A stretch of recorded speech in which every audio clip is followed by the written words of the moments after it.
if they are to continue in this kind of agitation, then this is really going to hamper the emergency services, especially during a time like COVID, where we are seeing, unfortunately, a certain rise of COVID cases.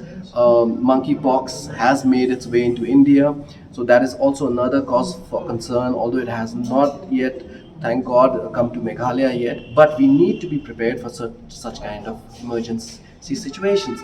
So I think the agitation is very uncalled for.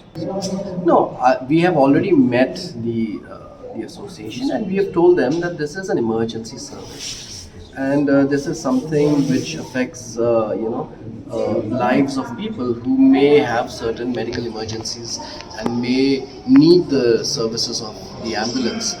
And to have an agitation like this is very unfortunate, and we have to express this to them that they must cease this kind of agitation immediately and come back to work. And their demands, we have heard them, and we have also conveyed to them that, look, there is no state in the country that runs the 108 emergency medical response system by the government. There's no state in the country.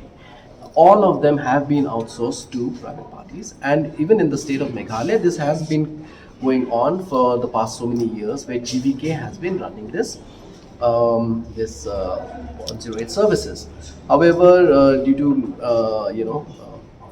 to many reasons, we have done an audit wherein we have found out that there have been many lapses, and in terms of the performance, it has not been up to the mark.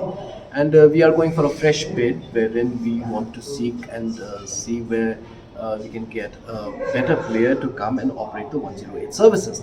And this has also been one of the demands of the association, for which we have gone ahead and we have got a tender, and it is going to happen very soon.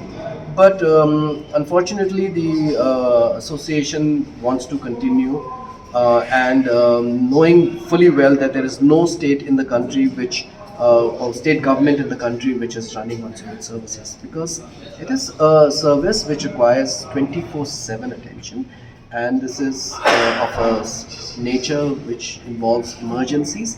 So therefore, these kind of services are best operated, as has been seen in the entire country, by operators who are well versed and experienced in this.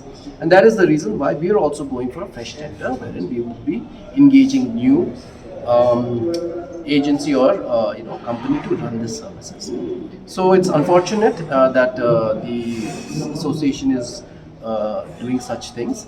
And once again, I would like to say that they must seize this, that this is an emergency service, and God forbid something happens, then the responsibility will fairly and squarely fall on this association for this any kind of unfortunate, if anything unfortunate were to happen.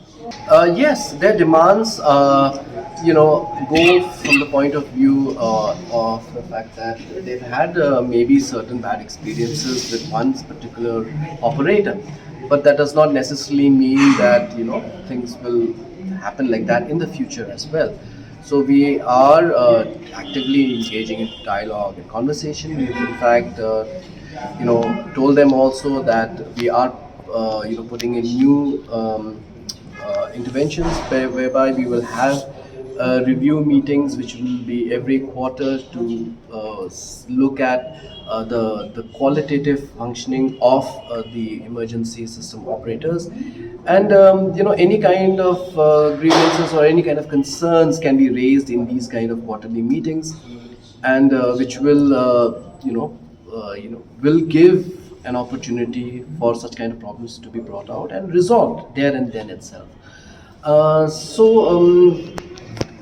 Their concerns, we understand that they've had certain bad experiences, but that does not necessarily mean that that will happen in the future.